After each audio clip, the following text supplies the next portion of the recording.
Imagine discovering that the most beautiful woman in Europe was actually a serial killer who murdered over 650 young girls and bathed in their blood, believing it would keep her young forever.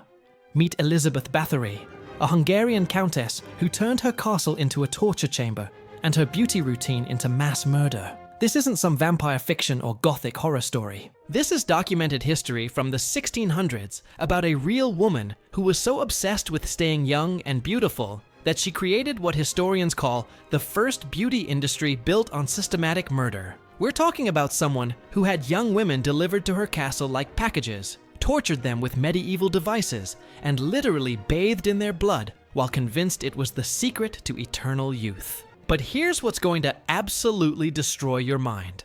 Elizabeth Bathory was never officially executed for her crimes. She was too powerful, too connected, and too wealthy for normal justice.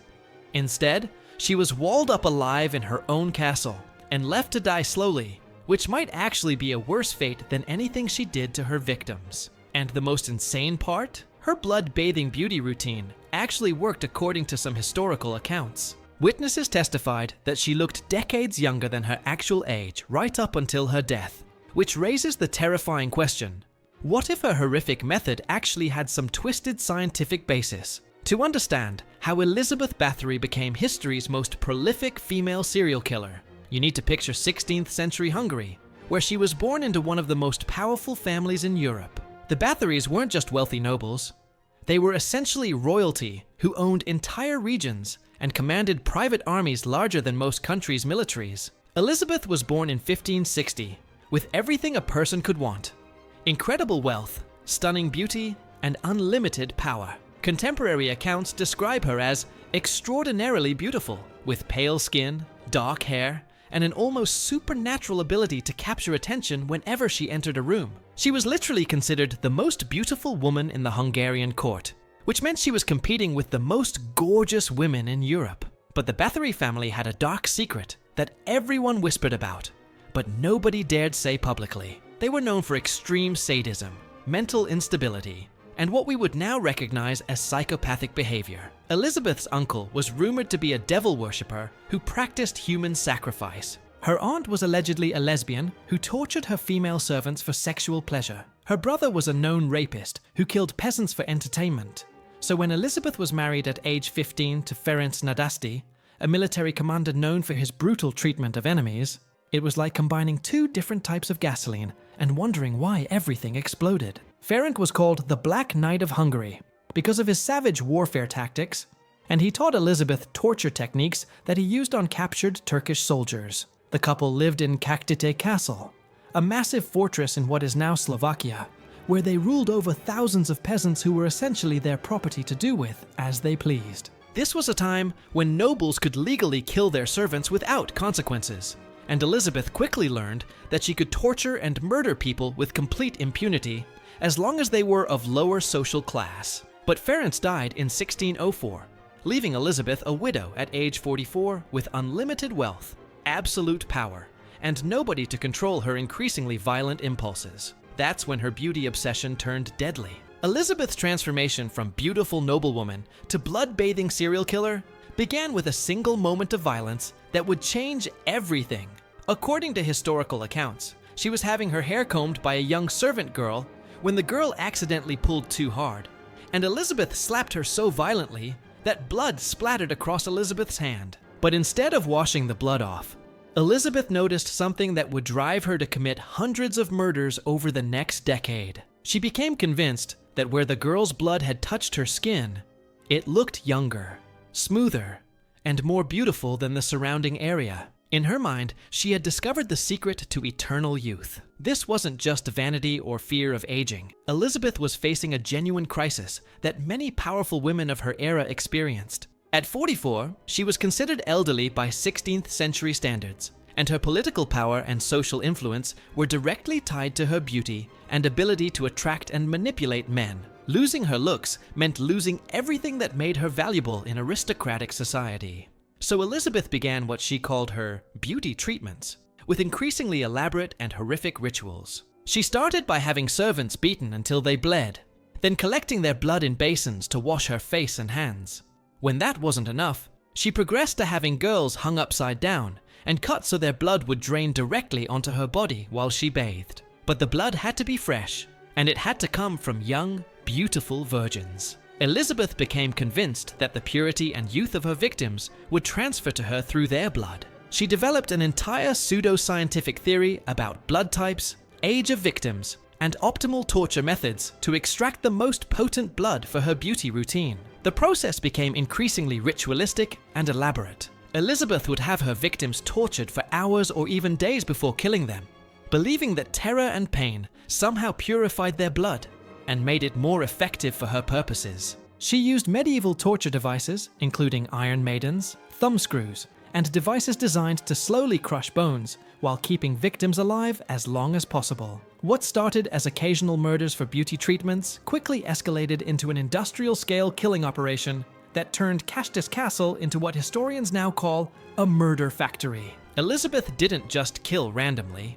She created a systematic process for luring, capturing, torturing, and murdering young women that operated like a business. Elizabeth's primary method for obtaining victims was to advertise positions as servants or ladies-in-waiting at her castle. She specifically targeted beautiful peasant girls aged 12 to 25, promising them good wages, comfortable living conditions, and the opportunity to learn court manners. For poor families, having a daughter accepted into noble service was considered a huge opportunity that could lift the entire family's social status. But the girls who arrived at Cachtice Castle were walking into a trap. Elizabeth had converted entire sections of her castle into torture chambers, equipped with every medieval torture device imaginable. She had cells designed specifically for holding victims, drainage systems for collecting blood, and furnaces for disposing of bodies. The logistics of her operation were as impressive as they were horrifying. Elizabeth didn't work alone. She recruited a team of accomplices who helped her capture, torture, and murder victims while maintaining the facade of a normal noble household. Her primary accomplices included Dorothea Sentes, known as Dorka, who was Elizabeth's personal torturer and helped design many of the torture methods. Anna Darvulia, who was rumored to be Elizabeth's lesbian lover and taught her witchcraft and blood magic rituals. The torture methods Elizabeth employed were so creative and sadistic that they shocked even hardened investigators who were accustomed to medieval brutality. She would force girls to stand naked in freezing courtyards and pour cold water over them until they froze to death. She had victims sewn into horse carcasses with only their heads exposed and left them to be eaten alive by insects and rodents. One of her favorite methods was called star kicking, where she would have girls stripped naked, covered in honey, and tied up outside to be attacked by bees, wasps, and other insects. She would watch the torture sessions while eating meals, often becoming sexually aroused by the suffering she was causing. The scale of Elizabeth's operation is what makes it truly horrifying. This wasn't crimes of passion or occasional violence.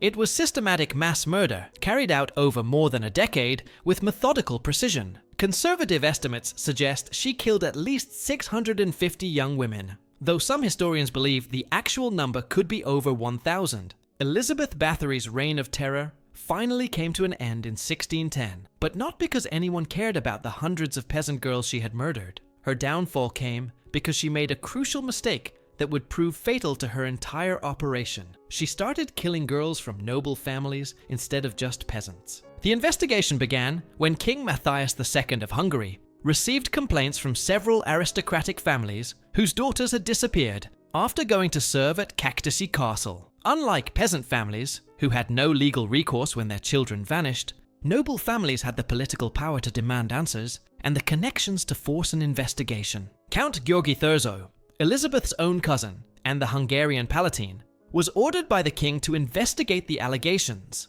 On December 29, 1610, Thurzo arrived at Cachtice Castle with soldiers and conducted what would become one of the most shocking crime scene investigations in European history. What they found inside the castle was so horrific that even hardened soldiers vomited, and some refused to continue the search. They discovered torture chambers still containing bodies in various stages of decomposition, cells filled with girls who were barely alive after weeks of torture, and detailed records that Elizabeth had kept of her murders like business ledgers. The investigators found bodies buried in the castle gardens, stuffed into grain storage areas, and thrown into nearby forests.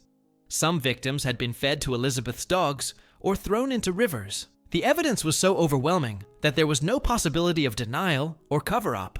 But here's where the story gets truly insane. Elizabeth Bathory was never put on trial for her crimes. Despite having the most documented evidence of mass murder in European history up to that point, she was considered too powerful and too well-connected to face normal justice. A public trial would have embarrassed the Hungarian nobility and revealed the extent to which aristocrats could abuse peasants without consequences. Instead, King Matthias ordered that Elizabeth be walled up alive in her own castle. Masons were brought in to brick up the windows and doors of her chambers, leaving only small slots for food and waste removal. She was essentially buried alive in a tomb of her own making, condemned to die slowly in the same castle where she had tortured hundreds of victims. Her accomplices weren't so lucky. Dorka and 2 other servants were tortured until they confessed, then executed by having their fingers torn off with red-hot pincers before being burned alive. Anna Darvulia had died earlier, possibly poisoned by Elizabeth herself when she became worried about loose ends. Elizabeth Bathory died on August 21st, 1614, after spending nearly 4 years walled up in her castle tomb. But her death didn't end the horror story.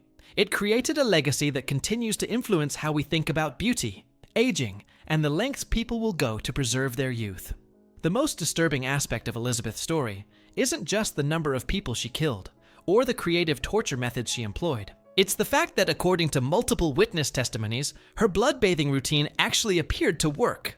Guards who brought her food during her imprisonment reported that she looked decades younger than her 54 years, with smooth skin and a youthful appearance that seemed impossible for someone her age. This raises the terrifying question of whether Elizabeth's methods had some twisted scientific basis. Modern science has discovered that young blood actually does contain compounds that can slow aging, a field called parabiosis that has led to legitimate anti-aging research involving blood transfusions from young donors to older patients. But Elizabeth's influence goes far beyond scientific curiosity. She became the inspiration for virtually every vampire story ever written, from Bram Stoker's Dracula to modern vampire fiction. The idea of maintaining youth and beauty through consuming blood became a central theme in horror literature that can be traced directly back to Elizabeth's documented crimes. More disturbing is how Elizabeth's story reveals the connection between beauty obsession and violence that continues today. The modern cosmetics industry,